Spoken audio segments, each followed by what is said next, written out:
Más bajo. Bueno, son las 7:30, así que vamos a empezar con la última, así que os voy a silenciar. Y bueno, pues eso, son las 7:30, es la última conferencia que tenemos de filosofía en la red, así que vamos a dar pie a la última, que nos presenta aquí Pablo Carrete, que está haciendo el máster interuniversitario de Lógica y Filosofía de la Ciencia. Intentó estudiar economía, falló el primer año, después estudió filosofía. Bueno, fue compañero de tutor de TFM, espero que no.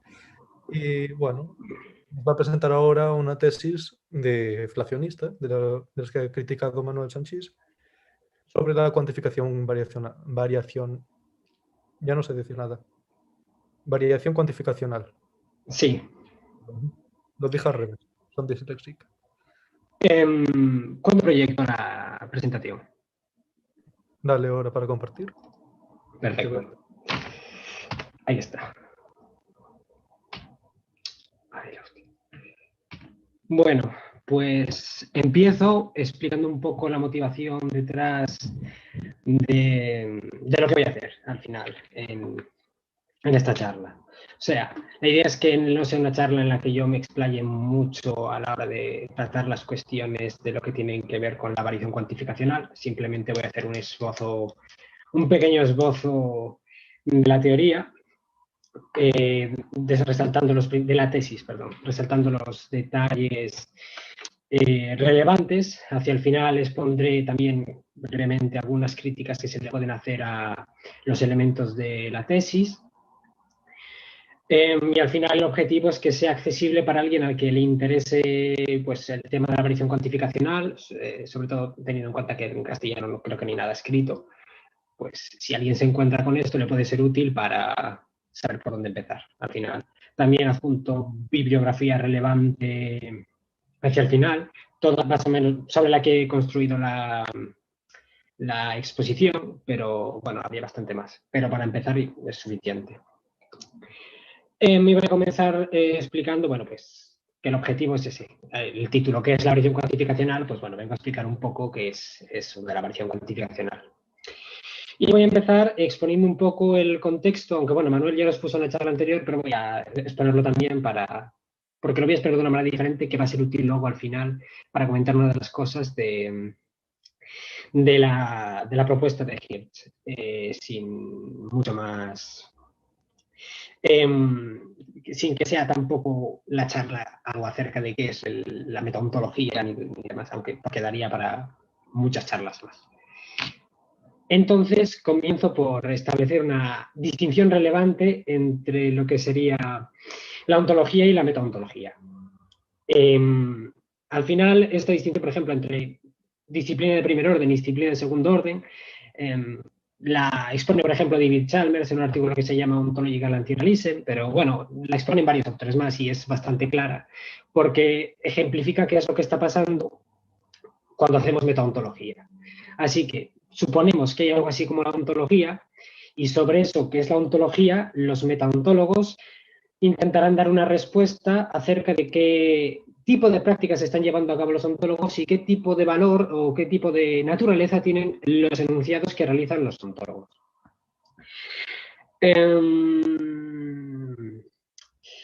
A este respecto, podemos ver, bueno, se ve bien la ontología de primer orden, o sea, la disciplina de primer orden sería la ontología, que estudiaría, pues, depende de qué postura metaontológica, o sea, lo que estudia la metaontología en parte implica un poco la respuesta o la postura metaontológica. A ese respecto, bueno, nos hacemos la pregunta, ¿qué estudia la ontología? He dicho eso, que la respuesta nos compromete con una postura metaontológica y la idea es que se pueden dar respuestas de dos naturalezas diferentes principalmente. Uno puede ser inflacionista o deflacionista.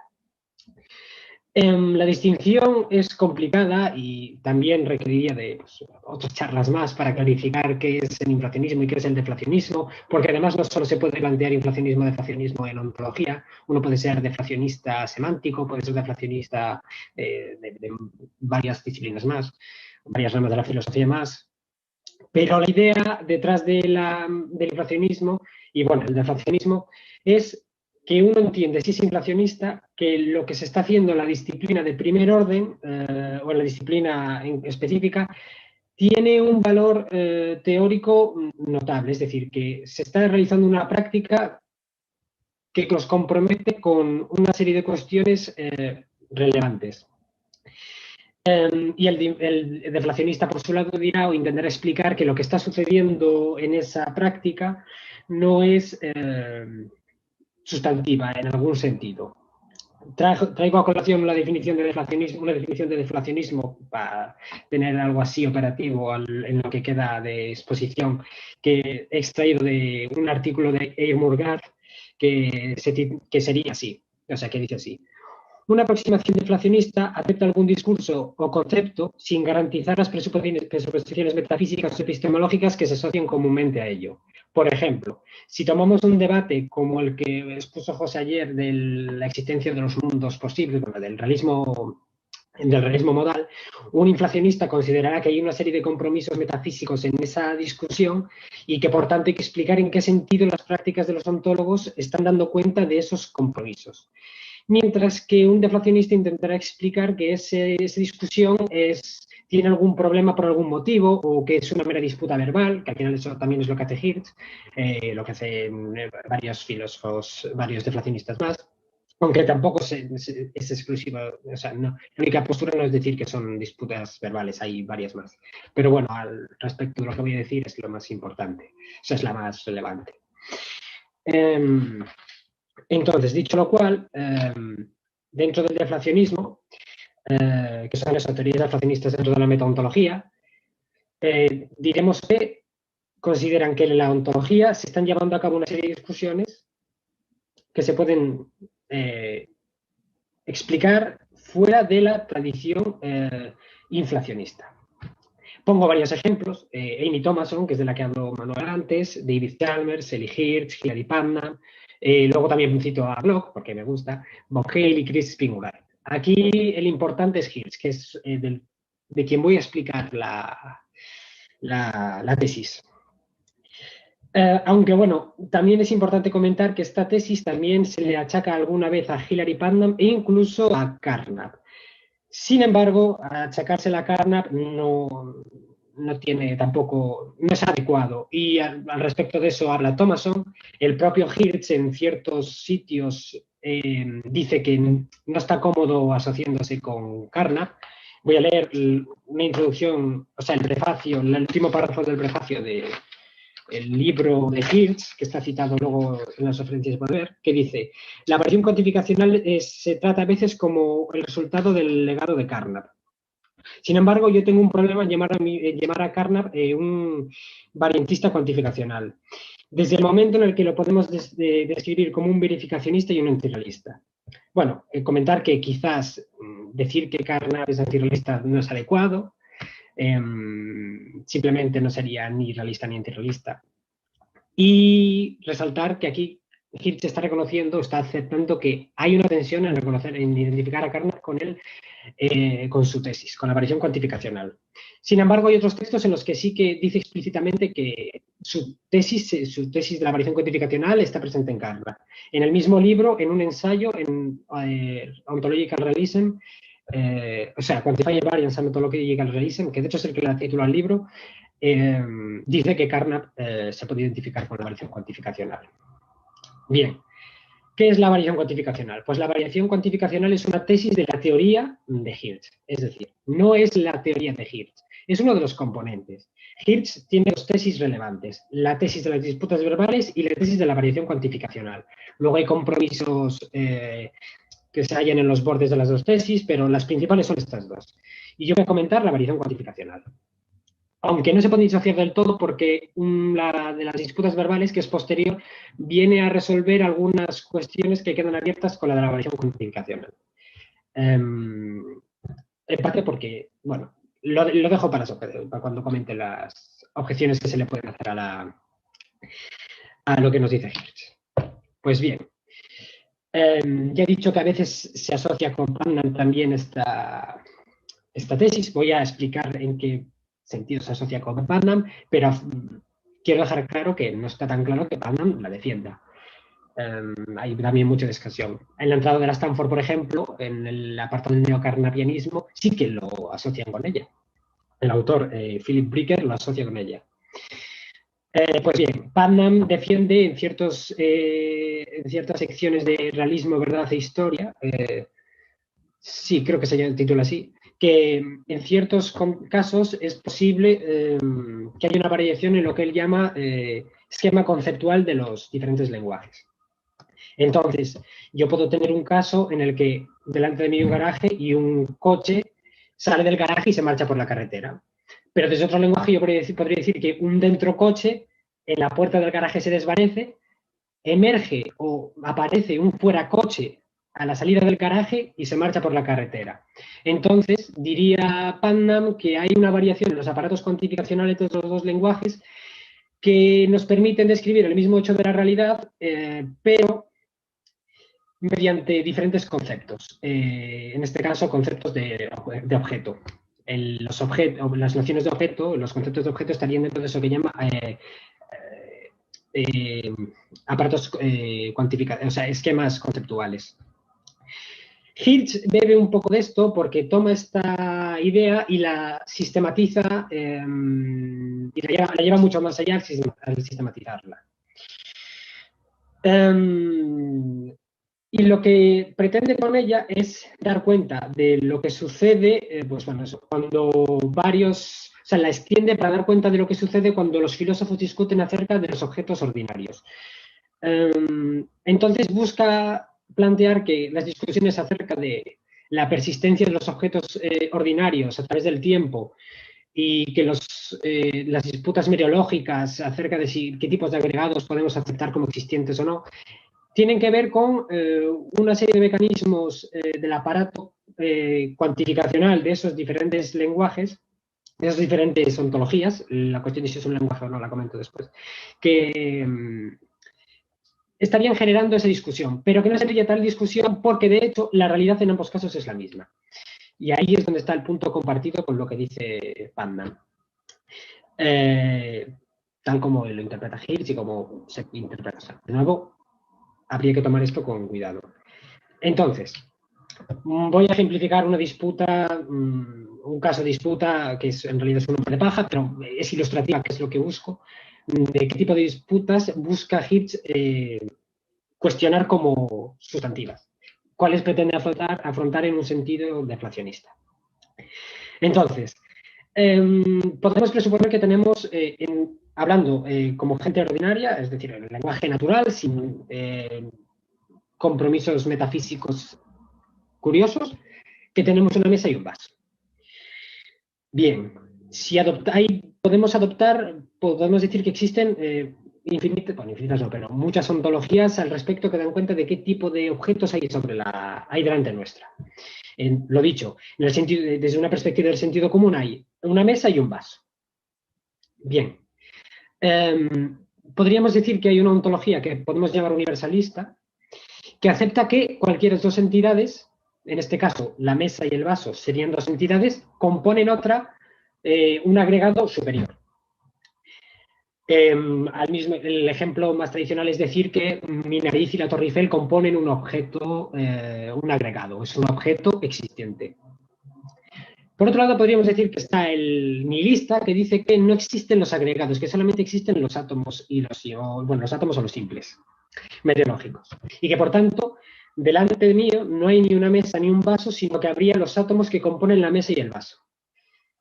En resumen, tenemos tres posturas. La universalista que dice que delante de mí hay una mesa, un vaso y un mesa-vaso. La nihilista que dice que solo hay simples. Y el defensor del sentido común que dirá que delante mío hay una mesa y un vaso. Es decir, acepta unos agregados, pero no otros, acorde a la percepción común que tenemos o que se expresa en los lenguajes naturales. Y la estrategia, como indico abajo, es que Hirsch interpreta que estas teorías son lenguajes y que desde ciertas cuestiones lingüísticas se puede explicar qué es lo que está pasando en la discusión. Y por ello, y esto lo explica a través de 5 componentes, bueno, habría más, pero los 5 más importantes de la tesis de la variación cuantificacional permitirían dar cuenta de qué sucede en este tipo de discusiones. Así, podemos presuponer que hay 3 planos. un plano real, el plano de lo que es la realidad, el plano conceptual y el plano lógico. Esto es muy esquemático, pero es muy ilustrativo. Tenemos la realidad y afirmamos que es vaga. Como la realidad es vaga, podemos expresar lo que hay en ella a través de diferentes conceptos de existencia. Conceptos de existencia que estarían dados en cada uno de los tres lenguajes anteriores. El universalista, el deísta y el del defensor del sentido común defenderían un concepto de existencia diferente. Y ese concepto de existencia viene expresado por el cuantificador existencial, en el caso de Higgs, de la lógica de primer orden, clásica. Y en este sentido, tenemos una teoría realista, pluralista, como veremos a continuación, igualitarista, en un sentido. Y un compromiso con que el cuantificador existencial expresa esos conceptos de existencia. Los elementos que componen la explicación anterior son la idea de que el concepto de existencia varía entre los lenguajes, que es lo que llama pluralismo, la idea de que el concepto de existencia entre todos los lenguajes es igualmente válido, es decir, no hay ningún lenguaje que tenga un concepto de existencia que sea más válido que otro. Es decir, el universalista, el nihilista y el defensor del sentido común utilizan todos sus conceptos de existencia que son igualmente legítimos. Y la tesis de las disputas verbales, de hecho, viene a corregir en parte cuál es la postura que debemos aceptar. Para Hirsch debemos aceptar la postura del sentido común porque de hacer lo contrario estaríamos interpretando de forma poco caritativa que la mayor parte de los hablantes de los lenguajes naturales cometen unos errores de percepción que no podemos estar considerando seriamente que estén cometiendo. Estaríamos interpretando de forma poco caritativa a los hablantes ordinarios. Esta segunda tesis se llama igualitarismo. Luego, el compromiso de la idea del que el cuantificador existencial expresa el concepto de existencia. Aquí hay un punto que es complicado y que cuando vayan las objeciones voy a explicar por qué es, no complicado, es peligroso, que es la idea de que en todos estos lenguajes el cuantificador tiene un funcionamiento lógico idéntico. Es decir, las reglas que nos permiten introducir y eliminar los cuantificadores en las oraciones son las que describen la lógica de primer orden. Al final, como dije antes, Hill se compromete con esa lógica, tampoco da buenas razones en ningún momento de por qué hay que comprometerse con ella, simplemente acepta que es la adecuada. Y en este sentido, bueno, sí que da una razón, que es que el hecho de que entendamos las oraciones que profieren en los otros lenguajes tiene que venir garantizado en parte porque el funcionamiento lógico de los cuantificadores sea similar, pero no la motiva, es lo único que dice. Y en última instancia, eso, que la realidad es informe, antes dije vaga, pero bueno, informe, que no tiene ninguna forma definida, que no hay una estructura. Esto es una tesis realista, como comenté antes. Esto también va a ser un foco de problemas. Tengo en cada uno de estos puntos señalado la tesis específica, o sea, el componente específico de la tesis, porque a continuación voy a comentar los problemas a colación de cada uno de los elementos. No de todos, alguno lo voy a dejar de lado porque no sería adecuado exponerlo porque llevaría mucho tiempo. Entonces tenemos 4 posibles objeciones o problemas, los más fáciles de exponer y además también los que más comúnmente se escriben contra lo que dice Hirsch. El primero es el colapso de los cuantificadores. La idea es que lo voy a exponer luego más detenidamente por el hecho de que voy a tener que utilizar una deducción en un sistema de deducción natural y a lo mejor a alguien no le interesa tanto y ahí ya puede ignorarlo porque es lo último que voy a decir. Pero la idea es que como las reglas de introducción y eliminación de los cuantificadores son las mismas para todos los cuantificadores, al final el cuantificador es el mismo y eso permite derivar una contradicción. La segunda objeción tiene que ver con, la primera atacaría a al cuarto de los elementos que señalé antes, al hecho de que en los lenguajes el funcionamiento lógico de los cuantificadores es el mismo. Una segunda objeción que iría contra el segundo y el cuarto elemento, que afectaría al igualitarismo a la igualdad del concepto de existencia de los diferentes lenguajes, que es la siguiente. Si de hecho los lenguajes son igualmente adecuados para expresar lo que sucede en la realidad, deberían dar cuenta de lo que están diciendo los otros lenguajes desde su propio lenguaje. ¿Qué sucede? Que parece que hay lenguajes, en el caso, de hecho, en la disputa, el universalista, que explican mejor qué está pasando. Porque pueden traducir las oraciones, todas las oraciones de los otros lenguajes y otros que no. Y lo voy a ejemplificar. Vamos a poner por el caso de que el nihilista quiere explicar qué dice el universalista. Pues tendría problemas para explicarlo, porque en su dominio no hay una serie de entidades, o no es capaz de especificar una serie en el dominio de su lenguaje una serie de entidades que no acepta como existentes. Sin embargo, el universalista acepta las entidades existentes del nihilismo. Entonces, el universalista puede decir, vale, lo que está haciendo el nihilista es restringir su uso de la cuantificación a las entidades simples, pero esas entidades yo reconozco su existencia. Sin embargo, el nihilista no puede hacer eso, no puede decir, vale, lo que está haciendo el universalista es restringir el uso de las entidades, porque no lo está restringiendo, hay más entidades en su dominio. Con lo que parecería que a más platitudinario es un lenguaje, es el reconocimiento de la aceptación de las entidades de un lenguaje, más aceptable es ese lenguaje, porque es más expresivo. Esta crítica tiene luego un montón de extensiones, hay extensiones modales, hay extensiones, de hecho, dentro de un mismo lenguaje, o sea, entre lenguajes naturales, aplicado a lenguajes naturales, y da mucho juego, es muy interesante. Y para empezar, o sea, cito al final en la bibliografía, hay una cita de Matthew Eklund, que es el que mejor expone, es el que clásicamente expuso la crítica y es por donde se debería empezar para atender a ella. Y en tercer lugar, esta crítica vendría, la tercera crítica, que se deriva de afirmar que la realidad existe, o sea, que es algo que hay ahí y que, de hecho, afirmamos que tiene la propiedad de ser informe, vendría a decir que la tesis de Hill falla a la hora de ser una tesis metaontológica y yo añadiría que deflacionista.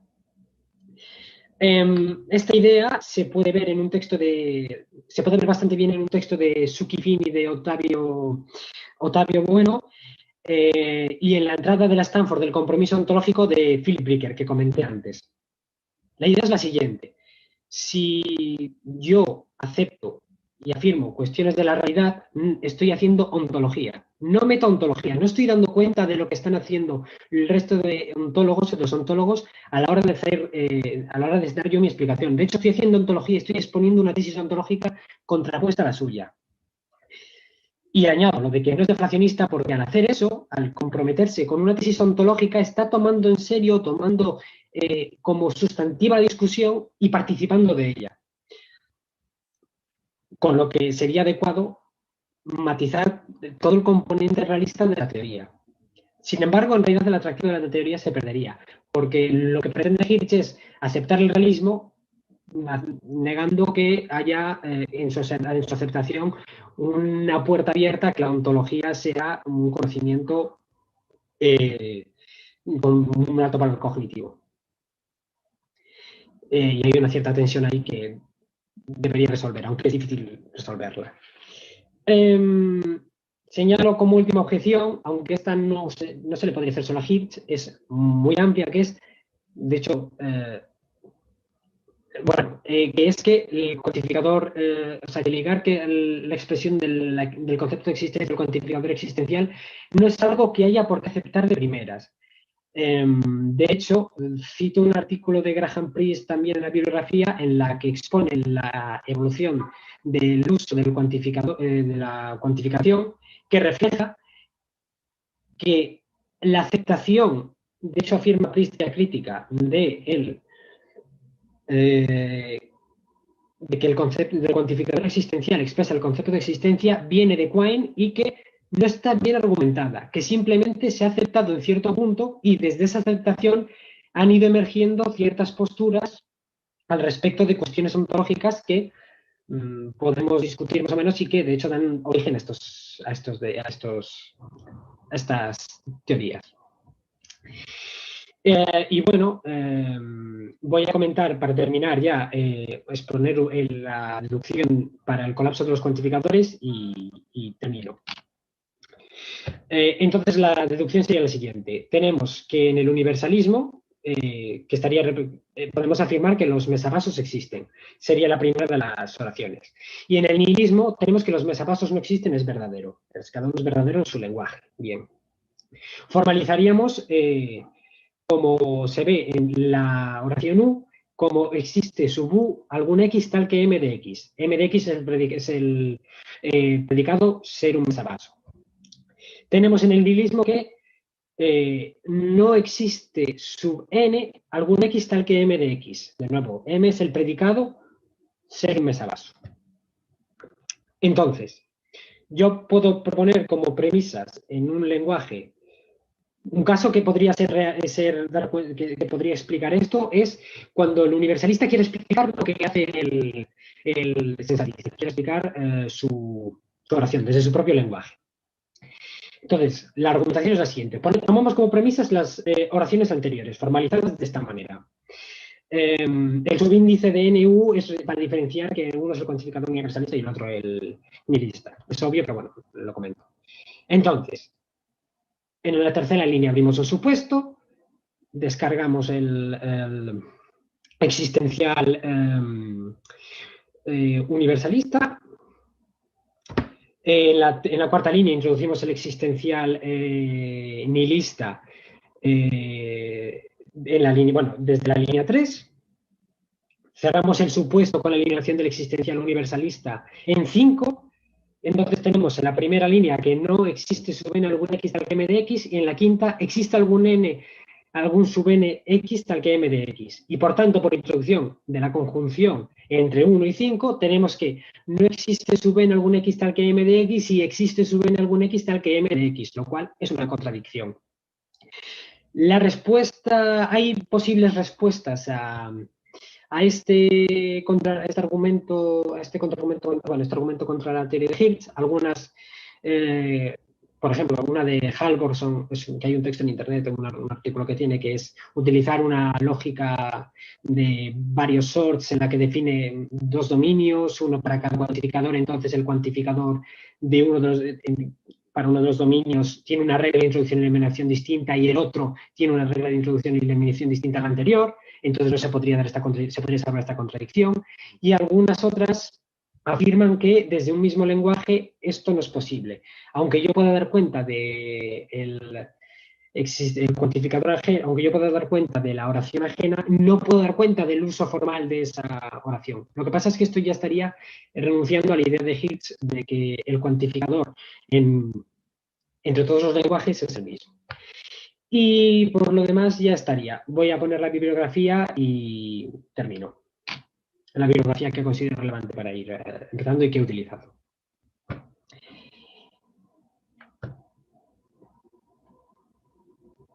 Bueno, pues muchas gracias.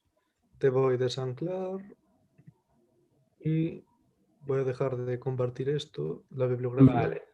Volver a ver, la tenés en YouTube, aunque se va a ver una mierda, porque enana la letra. La puedo ampliar ahora un segundo, si eso. Vale, vale. ¿Qué iba a decir yo? A ver, muchas gracias por tu conferencia. Esto es todo protocolario, pero bueno. Pero yo tengo una pregunta, pero esto es serio. Un mereólogo, pero realista, pero no nihilista, lo contrario, esto que aceptan todo tipo de sumas mereológicas. Pero ¿podría hacer sumas mereológicas con entidades de diferente tipo? Por ejemplo, entre una entidad material y una abstracta. Sí. O sea, depende, pero sí. Hay posibilidades. O sea, hay posturas que sí que se aceptan. Vale, pero ¿cómo sostendrías tú, por ejemplo, el 1 Eiffel? El 1 Eiffel. La entidad conformada por el 1 y la Torre Eiffel. Como existen, pues, y son entidades existentes, pues pueden agregarse. Bueno, a ver, esto habría que ver cada uno porque la mereología es una cosa muy complicada, pero el asunto es que si tú aceptas que la existencia es una propiedad lo suficientemente fuerte para la agregación, sí que puedes aceptar que existe ese agregado. Aquí habría que ver a la mereología como tal y ver qué argumenta cada uno, ¿eh? Pero sí que la posibilidad estaría, según donde tú pongas el límite. Sí, Y cada uno tendrá sus buenos argumentos y demás. pero cuando alguien dice, por ejemplo, existe el mesaverso que dabas tú, bueno, aún Hmm. está compuesto de todo de átomos y dices, bueno, y se reduces todo a que solo existen los átomos o tal, puedes ahí montarte una película muy guapa, pero después meterte con diferentes clases de entidades, ¿cómo se levanta la mano? Te puedes desilenciar si quieres, o hacer cosas así. Pero bueno, nada, era mi observación. Y si quiere Julio, pues dice su pregunta, y si alguien más. No, pero si eso, la que ibas a decir, bueno, termino lo que ibas a decir. No, no, simplemente era eso, de que a mí este tipo de sumas merológicas con diferentes niveles, pues no. Mira, lo siento. Vale. No, a mí tampoco, pero. ¿Sabes bibliografía de esas sumas de diferentes? Vale, vale. Venga, Julio. Bueno, Manuel o Julio, no sé. Manu. Eh, Quería preguntarte porque, vamos, creo que voy a reproducir de forma más tosca la crítica, una de las críticas que se le hace a la tesis de Hitch. Bueno, la crítica que has dicho a la tesis de Hitch de que si dice que la realidad informe, si mantiene que la realidad informe, entonces no está haciendo, no sé, que no está haciendo, que no está avanzando una posición deflacionista en metaontología o que no está haciendo metaontología en general. Sí, aquí. La idea Primero, es que. Sí, la idea es que está haciendo ontología y yo afirmo además que no está haciendo, no está adoptando una postura deflacionista, eso lo añadía yo. vale. ¿Y cómo formula es decir, cómo concibe su caracterización de que, es decir, la expresión de la proposición de que hay una realidad y que esa realidad es informe? Es decir, porque para empezar, para decir hay una realidad, ¿qué cuantificador está utilizando? Porque ese cuantificador es privilegiado, porque a menos que hay una realidad sea algo que puedas decir en todos los cuantificadores, pero me parece que en el nihilista no podrías decirlo, ¿no? Entonces me interesa eso, porque no... Vale. O sea, él lo da por hecho que la realidad es vaga. Bueno, a ver, él lo argumenta, tiene un libro de ontología que se llama Dividing Reality, en la que sí que lo argumenta más. Pero la idea es que el afirmar que la realidad es vaga no te, o sea, si yo he entendido bien, no te compromete, de hecho, con que hay un cuantificador privilegiado por el hecho de que es vaga. Hay un cuantificador privilegiado si la realidad tiene una estructura que el cuantificador expresa más adecuadamente que otro. Al fin, esta es la postura de Seider. Ciertos cuantificadores se adaptan mejor a las junturas lógicas del mundo. Para Hirsch no hay ningún concepto de existencia y cuantificador por extensión que lo exprese mejor porque la realidad es vaga. Lo que pasa es que él afirma en lo que es sus textos de metaontología no motiva porque la realidad es vaga, lo da por hecho. Pero, ¿y tú qué piensas? Es decir, es que a mí me parece que en principio no sí, tendrá que tener, es decir, ¿cuál es la declaración, cuál es la historia que da Hirsch sobre cuando dice en algún momento dirá que hay una realidad que hay que aporta a la proposición en ese enunciado? ¿Si es un cuantificador? Y si es así, ¿qué cuantificador estaría utilizando? ¿El del lenguaje ordinario? Me refiero que... Claro. Para Hirsch, o sea, él diría que está utilizando el del lenguaje ordinario porque él pretende estar hablando desde el lenguaje ordinario. También diría, sin embargo, que desde otros lenguajes se podría expresar lo mismo, la misma idea. Y podría... vale. O sea, podrías, a lo mejor desde tu lenguaje puedas decir que la realidad no es vaga, pero estás queriendo decir otra cosa distinta no una cosa contradictoria a lo que dice Hirsch cuando dice que la realidad es vaga, ¿no? ¿Eso tiene sentido? Si me lo precisas un poco más. Es decir, que la tesis de que la realidad es vaga es una proposición que se expresa en el lenguaje natural con el cuantificador del lenguaje natural, y esa proposición puede ser expresada en otro lenguaje diciendo, por ejemplo, la realidad es X. Es decir, no hay una realidad definida. O sea, en algún lenguaje se expresa con otro enunciado, porque es otro lenguaje. Es decir, que tiene que ser una proposición que sea expresable en todos los lenguajes, porque si es importante y solo se puede expresar en uno, entonces empezaríamos a tener problemas, ¿no? Sí, sí, claro. Pero, ojo, él en cierto punto, cuando introduce la tesis de las disputas verbales, entiende que entre los diferentes lenguajes, aquí viene también una cosa que podemos, que se puede discutir bastante, las proposiciones que expresan, aunque sean verdaderas de lo mismo, son diferentes. Vale. Pues a mí me Se puede interesa establecer si lo puedes desarrollar. la idea, o sea, tampoco es muy, o sea, igual ahora es difícil explicarlo todo, pero la idea es, el universalista y el defensor del lenguaje de sentido común expresan una proposición acerca de, o sea, una proposición verdadera acerca de la realidad, que dice algo acerca de la realidad, que se puede relacionar, pues, mediante una función de uno de los lenguajes a otro, por ejemplo. Esa sería una posibilidad a la hora de traducirlo. Pero serían proposiciones diferentes acerca de un mismo hecho de la realidad. Si quieres te digo un texto, Vale. el texto donde lo, o sea, el texto donde lo dice, ¿eh? Te puedo dar la Vale. referencia.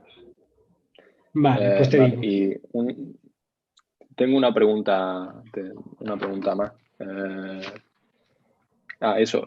Otro tema que me ha llamado la atención bastante es sobre el argumento del colapso de los cuantificadores. Es decir, la respuesta de que no se puede utilizar el concepto de existencia de otro lenguaje en el tuyo propio. ¿Es esa la respuesta? No, la respuesta es que se puede Vale. expresar el concepto de existencia, pero no el cuantificador. Sería una posible objeción.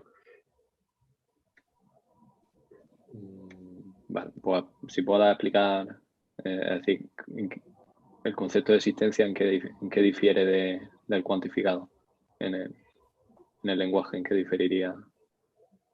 El A ver, cuantificador, o sea, el cuantificador es el término que refiere al concepto X, o sea, en este caso, existencia.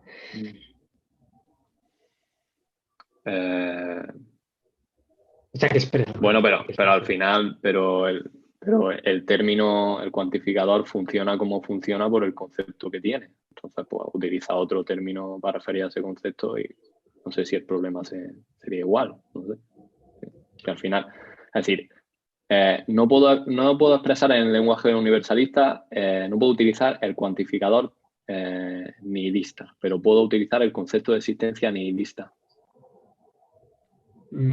Esa sería esa Sí, sería. como respuesta al argumento, esa podría ser una respuesta.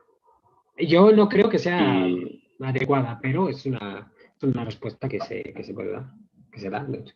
pero el concepto de existencia, es decir, le dará algún término y esa proposición, es decir, ese enunciado que tú utilizas con el término de existencia nihilista, pero que no lo llamas cuantificador o lo llamas como quieras, tendrá las mismas propiedades inferenciales que un cuantificador, ¿no? Porque al final es el mismo concepto de existencia Eh, nihilista. o sea, No ¿puedes repetir sé, la pregunta? Que no te he entendido no sé, bien. es que igual no me estoy enterando.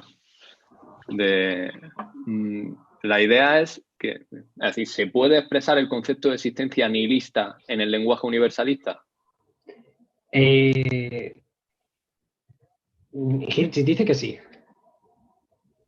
que se puede expresar. O sea, Es decir, de hecho, la idea es, o sea, el concepto de existencia del nihilista, el universalista lo puede expresar diciendo, como el caso de la segunda objeción. Vale, el concepto de existencia nihilista es uno tal que acepta la existencia de los simples, pero entonces lo que tienen es un dominio de entidades más pequeño que mi dominio de entidades, o sea, más reducido que mi dominio de entidades. claro, entonces no podrías descargar el cuantificador nihilista en la deducción esa sobre el mesa-vaso, ¿no? Precisamente porque es nihilista el cuantificador, ¿no? O porque el concepto sería nihilista. Si digo, en la deducción que ha salido sale, creo que sale, es decir, abre, pone mesavaso. Algo, A es un mesavaso. Sí. Y luego hay eliminación del cuantificador particular del nihilista, ¿no? Introducción del cuantificador nihilista, ¿no? Sí, Hace eso, ¿no? exacto. Y luego eliminación Claro, universalista. claro, que digo, entonces, en principio, Creo que no me va muy bien en internet. ¿Se me escucha? Sí, sí, se oye. Voy a quitar el vídeo. A ver si. Digo, que en el paso ese de introducción del cuantificador nihilista, eso debería poder, es decir, no se puede hacer eso, ¿no? Es decir, porque si tú expresas en el lenguaje universalista que el cuantificador nihilista o el concepto nihilista de cuantificación es una restricción del universalista, tú no puedes introducir el cuantificador nihilista a partir de una entidad que solo aparece en el dominio del universalista. ¿No? Es decir, que tú no puedas coger un mesamano y decir, hay en el sentido, como hay un mesamano, un mesacopa, entonces hay en el sentido nihilista algo que es un mesacopa. Es decir, no se podría hacer. Que tendría que... Claro, esa es la objeción al argumento del colapso. A esa claro. Vale, sí, esa es la objeción. Vale, guay. Lo que pasa es que el argumento deriva de, tiene que ver con el hecho de que Hirt diga que los cuantificadores de todos los lenguajes, aunque expresen un concepto de existencia diferente, tengan las mismas reglas de introducción y eliminación. Si Hirt no dijese que en los diferentes lenguajes las reglas de introducción y eliminación del cuantificador son las mismas, entonces no abriría la puerta a que se le argumente que colapsan. Entonces, este argumento del colapso no sería un argumento que se pudiese presentar contra él. Claro. Bueno, está muy guay. Muy guay. Hits pierde. Pierde. A mí también me gustaría hacer una pregunta. Bueno, 3. Es que tengo bastantes, pero voy a elegir 3. Bueno, la primera es muy general. Es que me gustaría saber qué se entiende en esta discusión por lenguaje y cómo se individúan los lenguajes. Porque yo entiendo lo que son las lenguas y más o menos sabría cómo diferenciar las lenguas y incluso cómo decir qué hace que dos cosas sean distintas lenguas, pero no sé qué se entiende aquí por lenguaje. Esa es la primera pregunta, muy general. Luego, la segunda es, yo estoy de acuerdo contigo en que el cuantificador existencial, el llamado cuantificador existencial, el mal llamado cuantificador existencial, no formaliza la noción de existencia. Pero me gustaría saber qué argumentos empleas tú, por saber si son los mismos que yo emplearía o si son otros, porque me gustaría conocer cuantos más argumentos mejor. Y luego, más que una pregunta, es una observación, algo que estabais discutiendo tú y José antes, sobre la mereología. Y son dos cosas. Una es que tal vez, José, te podría parecer menos raro quizá lo de aplicar la mereología a distintos tipos de entidades, distintas categorías ontológicas, si empiezas por pensar que las puedes aplicar a entidades abstractas, por lo menos. Porque parece, a mí a veces me da la impresión de que la razón por la que suena raro aplicar la mereología a entidades abstractas junto con concretas es porque parece ya raro aplicarlo a abstractas. Porque por alguna razón es como si las entidades abstractas no pudieran ser valores de las variables en mereología. Pero realmente no tiene por qué ser así, porque hablamos de partes de conjuntos, de partes de funciones. Tiene todo el sentido del mundo decir en esta parte de la función es el mínimo, por ejemplo. O en un conjunto, sus subconjuntos son sus partes. Este es uso común entre los matemáticos.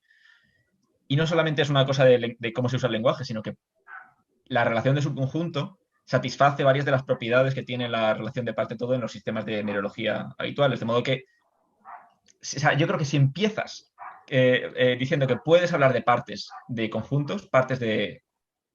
Bueno, si entiendes los números con conjuntos, de los números como conjuntos, pues partes de números también. Quizá podrías ya luego decir que quizá no es tan raro hablar de sumas mereológicas de concretos y abstractos. Pero, no se me ocurre un argumento de por qué eso puede ser así, pero puede ir por ahí. Y la otra cosa sobre mereología es, me da la impresión de que al preguntarlo estoy malinterpretando lo que decías, pero entendí que dijiste que el nihilista mereológico no podía expresar sea, que había como una simetría entre el nihilista y el universalista. Que el universalista podía expresar la tesis nihilista en su lenguaje, en su sistema conceptual, pero que a la inversa no, el nihilista no puede expresar la tesis universalista. Entendí más o menos algo así. Pero yo creo que el nihilista sí puede expresar lo que dice el universalista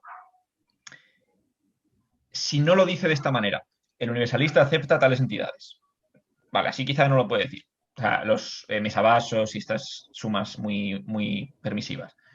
Pero sí podría decirlo así. El universalista acepta tal axioma de mereología, el axioma de composición irrestricta, que te dice que, claro, es que al decirlo ya, por eso es que me da la impresión de que lo estaban malinterpretando, porque al formular ese axioma tienes que usar cuantificadores, tienes que decir o cuantificación plural, para cualesquiera cosas hay una suma de ellas, ¿no? Pero si el nihilista lo formula como en términos de aceptación o no de un axioma y no tanto de entidades, puede que sí lo podría, o sea, puede que sí podría decir lo que está diciendo el universalista. Eso es lo que creo. Gracias. Vale. Lo primero, bueno, te voy a contestar la primera. O sea, tampoco, no sé si José quiere decir algo de lo que comentaste con respecto a él. No sé si. Yo respecto a entidades abstractas, si puedo hacer sumas mereológicas con ellas, yo creo que sí puedo hacer conjuntos, por ejemplo, conjuntos reales o tal.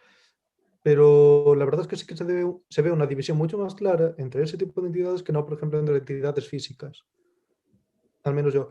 Pero mi crítica más bien era respecto al confundir que las entidades abstractas tienen unas propiedades muy concretas que son acausales, que son, bueno, tal, mientras que las propiedades, dije abstractas o concretas. Bueno, las concretas son espaciotemporales, tal, y que para mí constituyen un abismo entre ellas metafísico. Entonces, ¿cómo podría realmente hacer sumas meteorológicas cuando no podría? En plan, son como, tienes dos puzzles diferentes. Vale, o sea, que lo que decías no era que no se pudiera aplicar la mereología a los abstractos, sino que no se puede aplicar a ambos dominios, ¿no? Correcto. Vale. Así que, Pablo, ya puedes. Vale. La primera, de la idea de qué se está entendiendo por lenguaje en este caso. Hirsch, en cierto punto, entiende por lenguaje o sea, no es muy claro en ningún momento, pero bueno, tiene una visión de un conjunto de reglas con un conjunto de términos que permiten un uso específico de esos términos acorde a esas reglas. Reglas que, por cierto, son aceptadas por comunidades. Y, de hecho, tiene una noción de significado externista. Acepta la idea, o sea, la teoría de Tyler Barch en el mismo artículo que expone esto. Otra cosa es, y aquí, esto yo se lo criticaría, es que entendamos que el universalismo y que el nihilismo sean lenguajes, y ya está. Yo creo que el universalismo y el nihilismo no son lenguajes, son teorías, y eso es algo diferente con unas propiedades totalmente diferentes, que hacen que su teoría sea problemática de entrada, porque no está planteando las bases adecuadas para lo que va a decir. Básicamente sería eso, que no son lenguajes, simple y llanamente. Por otro lado, o sea, no sé si esto responde a tu pregunta. Esta primera pregunta está... Sí, bueno, estoy de acuerdo con lo que dijiste sobre las dos teorías, que claro, yo no lo llamaría lenguajes, de hecho, yo llamaría lenguajes a muy pocas cosas.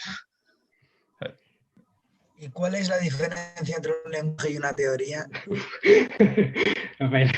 Yo diría que, bueno, no voy a hacer una distinción, pero diría que las teorías se formulan en lenguajes y que los lenguajes sirven para formular teorías. Sí, exacto. Esto no es una distinción, pero dice más o menos de qué va la cosa, por lo menos en mi opinión. Sí, es una buena forma de caracterizar. Lo que pasa es que explicar esto aquí es más complicado. Pero sí, las teorías utilizan los lenguajes. Pero la teoría no se reduce al lenguaje que utiliza. Hay más elementos en una teoría. Tú puedes presuponer que en la teoría hay operaciones, por ejemplo. Es un elemento teórico que no está en un lenguaje. O sea, es un elemento de la teoría que no está en un lenguaje. Es un caso dado, por ejemplo. Yo es que no manejo una noción de lenguaje en la que las operaciones no formen parte de un lenguaje, porque una operación no forma parte de un lenguaje. Claro. Ahí ya está el punto de discutir si podemos aceptar que un lenguaje contenga o no contenga operaciones. No sé, es que se están estableciendo aquí, pregunto, yo en un momento dado, distinciones entre cosas, el lenguaje, teoría, que yo las entiendo, quiero decir, no puedo entender perfectamente por qué a veces necesitamos distinguir entre lenguaje y teoría y lo entiendo, pero no entiendo hasta qué punto es una distinción que pueda establecerse más allá de nuestras ganas de hablar de ello en este momento, ¿no? Sí, ahora tenemos que hablar de estas cosas, entonces estas cosas vamos a llamar teorías y vamos a distinguirlas de cuando queremos hablar de lenguajes. Entonces, vale, pero es que si no podríamos hacer una teoría sobre todo y entonces ya está, podríamos hacer una teoría para cada término del lenguaje y establecer una teoría. Quiero decir, no sé si me estoy explicando lo que quiero decir. Sí, yo creo que Andrés, o sea, muchas veces llamamos lenguajes a lo que son teorías y eso no está mal. De hecho, yo creo que tendrías que ser ahí chaquetero. Haces la distinción para quienes son lo suficientemente quisquillosos como para quererla y no la haces para quienes no la necesitan. Hace un tiempo, no sé, pero tú y yo discutíamos sobre si las matemáticas eran o no un lenguaje. Yo decía, sí, en un sentido lo puedes decir, si eres permisivo sobre cómo usas la palabra lenguaje. Pero más que decir que es un lenguaje, son afirmaciones hechas en un lenguaje, si acaso, lo cual tampoco en rigores. Pero, o sea, digamos, puede haber dos teorías distintas en un mismo lenguaje. Pero, por ejemplo, Esa es la yo me idea. pregunto, o sea, si yo te digo, no sé, la fórmula A está contenida en el conjunto delta, y si yo lo escribo eso en lenguaje matemático, ¿sabes? En vez de decir la fórmula A, pongo el barra in de látex y pongo el barra delta de látex, yo ahí, desde mi punto de vista, o sea, ¿cuál es la diferencia entre eso? Y te digo de set, no sé cómo se dice fórmula en inglés. A is in delta, ¿no? Quiero decir, o sea, yo creo que estoy expresando lo mismo en tres lenguajes diferentes. Entonces, claro, yo no entiendo un lenguaje como más allá de los signos que son utilizados. Por eso entiendo que vuestra forma de diferenciar una teoría de un lenguaje requiere de cierta posición ontológica que aquí no se está comentando, creo. Sí, puede ser, o sea, puede haber una distinción ontológica entre lo que es un lenguaje y lo que es una teoría que subyace a esto. O sea, claramente. No, sí, pero yo, o sea, yo lo que quiero decir es para aceptar cierta definición de lenguaje que se está utilizando en esta conversación, hay que aceptar ciertas premisas sobre cómo entender esta definición de lenguaje. A ver, si tú entenderías, por ejemplo, que una teoría se puede identificar como un modelo, a lo mejor. Vale, puedo entender eso, sí. Pero el lenguaje igual no. Yo entiendo, sí, a ver, pero lo que, no, sí, yo eso te lo puedo entender. Lo que no puedo entender es por qué un modelo no es un lenguaje. ¿Y por qué sí? Ese es mi problema.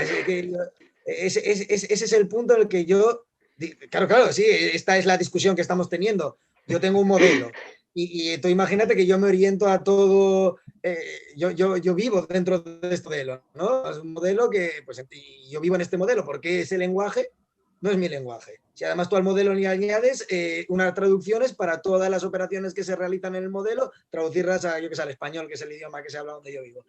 Podría hablarse en otro idioma, no sé.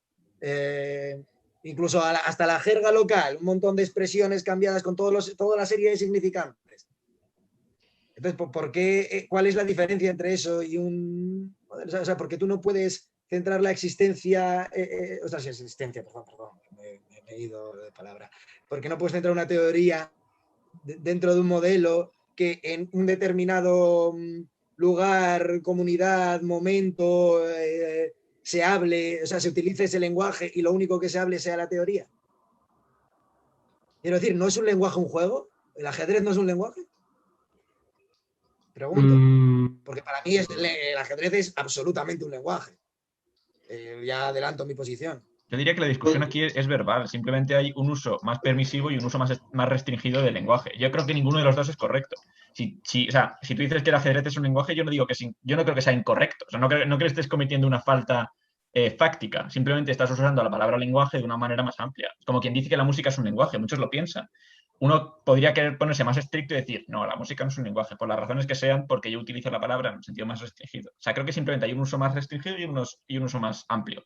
No creo que sea un desacuerdo profundo. Vamos. Sí, pero yo entiendo, yo lo que estoy intentando es entender el uso amplio.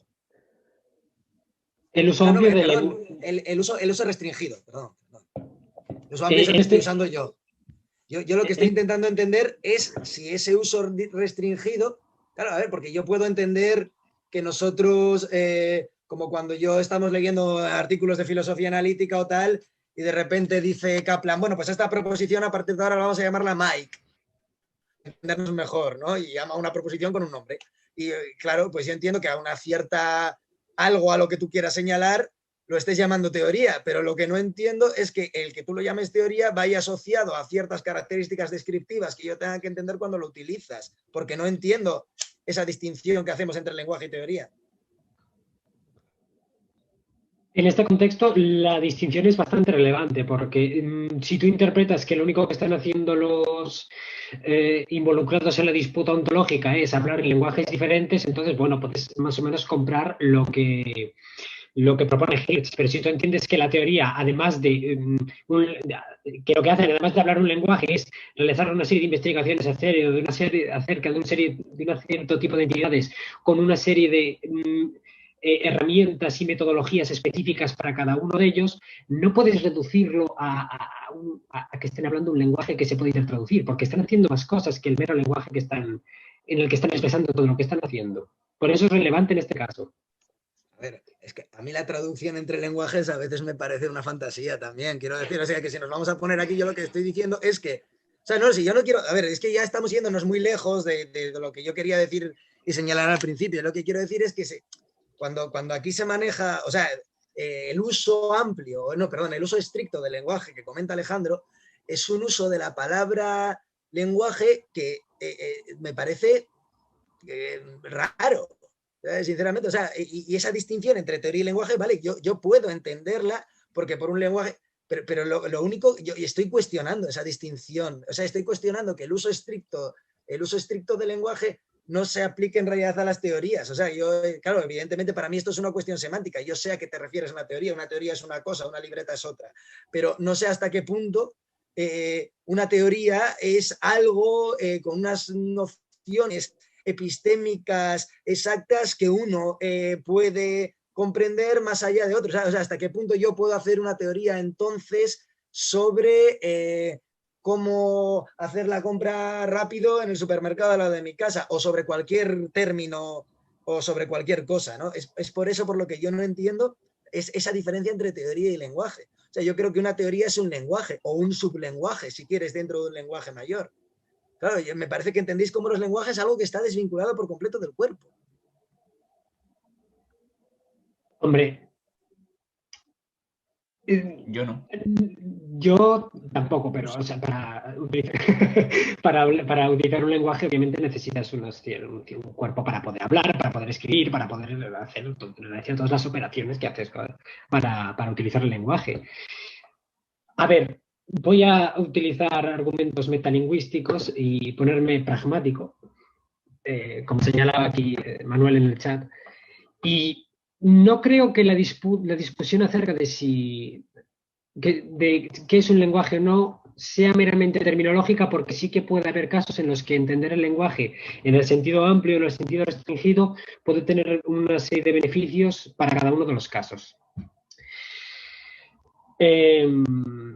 Y esto sería un ejemplo en el que diferenciar y utilizar el sentido restringido del lenguaje es práctico para explicar por qué la teoría de Hirsch no es adecuada.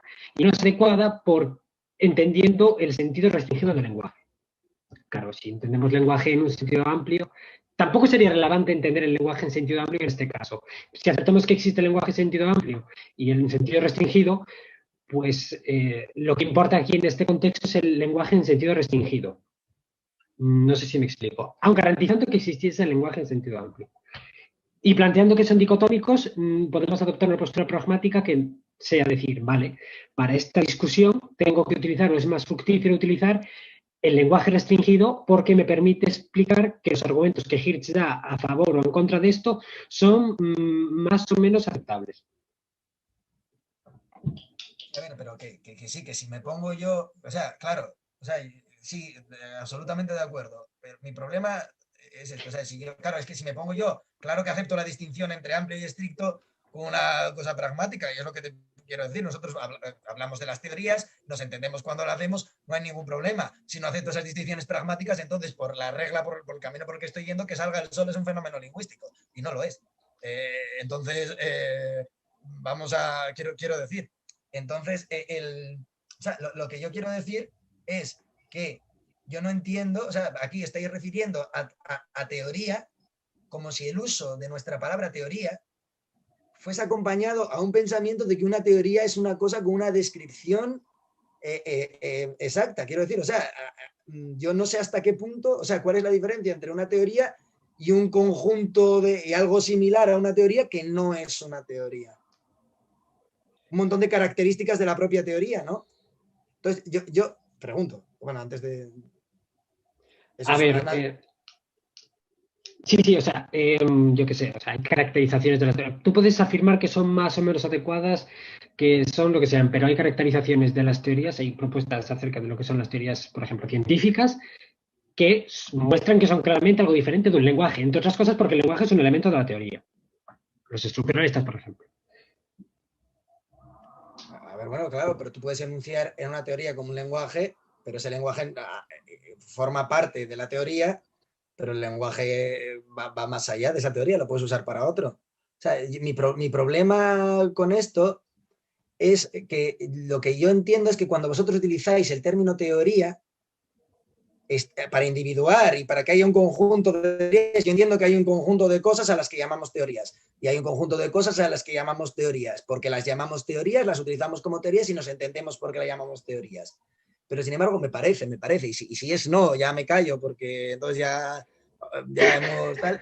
El asunto es que creo que cuando se dice que un lenguaje no es una teoría, hay ciertas características de las teorías que son el argumento a mí para decirme una descripción de lo que es la teoría, que es un argumento para decirme que una teoría es diferente de un lenguaje.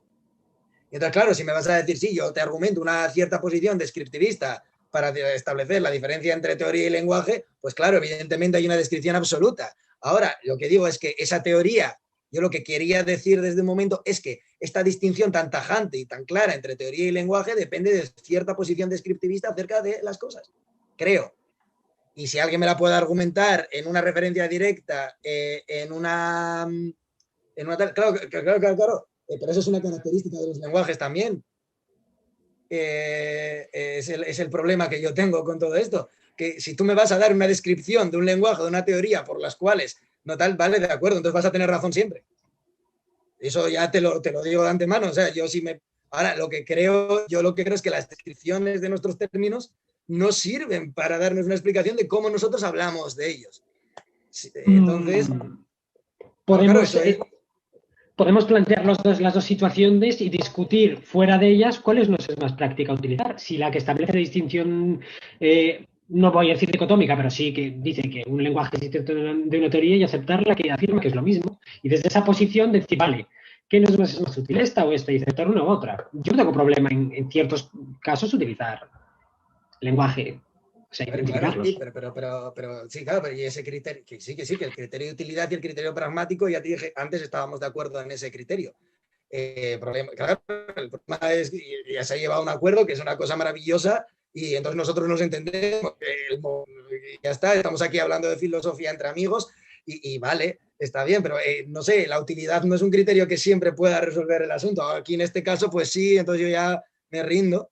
Y es el problema, pero me parece eso, sigo apuntando a lo mismo, que esa distinción lenguaje-teoría depende de cierto descriptivismo. Lo del descriptivismo no lo entiendo del todo. O sea, por ejemplo, una teoría, tú no podrías, no sé, me costaría, si adoptas una postura semántica similar a, por ejemplo, una teoría de la referencia directa o una teoría de los usos del lenguaje, o sea, una teoría de los juegos del lenguaje, o sea, de significado en el uso, joder. Y estas cosas, me parece complicado aceptar esta división. Me parece que con una teoría descriptivista, o sea, cualquier tipo de teoría cognitivista, es bastante sencillo aceptarla. Bueno, cognitivista tampoco, porque puede haber cognitivismo de la referencia directa. Ahí está, es lo que dice José.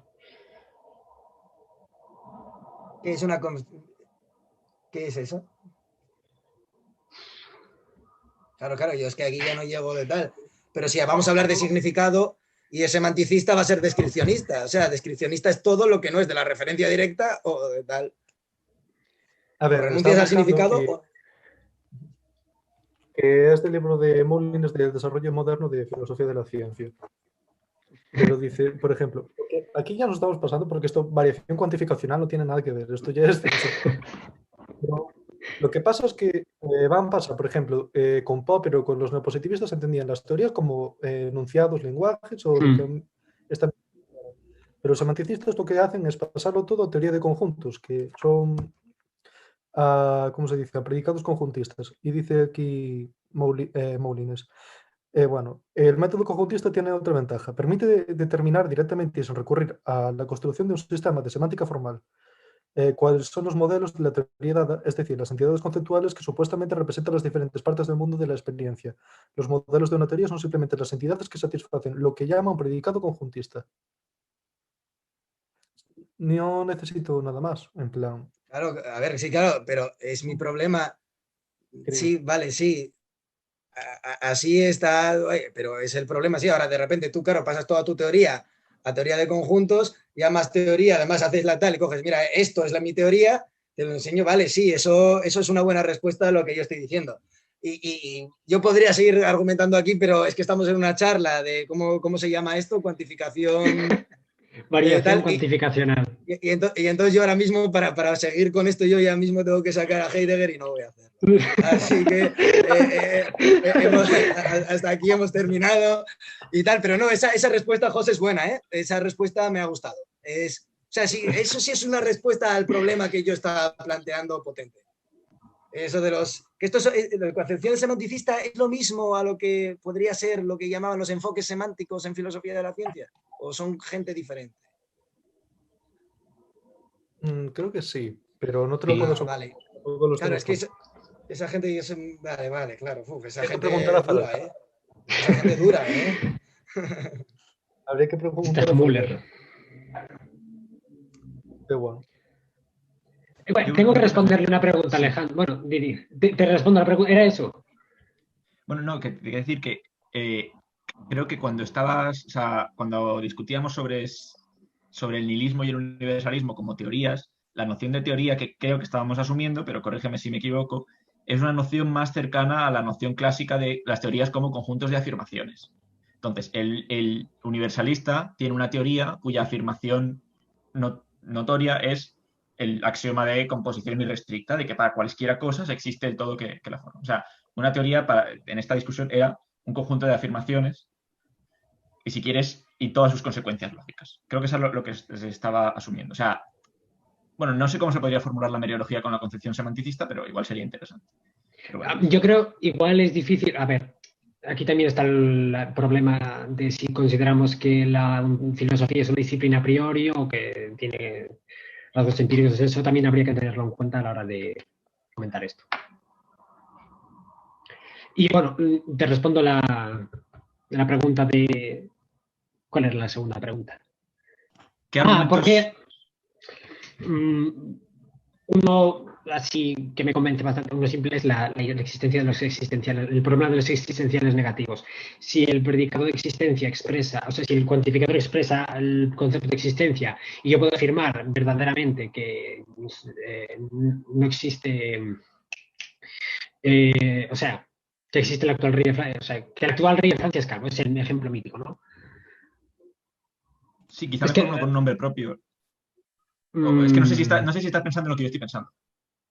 Afirmar una oración verdadera de una entidad que no existe. Claro, como Papá Noel no existe. Exacto. Vale. Si yo pienso que el cuantificador expresa el concepto de existencia, entonces cuando yo afirmo eso y digo que es verdadero, parecería que estoy diciendo que existe Papá Noel y que está por ahí corriendo por el campo. Pero no tiene por qué ser así. Y puedo decir que yo estoy cuantificando sin que la cuantificación implique decir que eso existe en una instancia temporal, espacio-temporal. Física y espacio-temporal. No sé si te convence.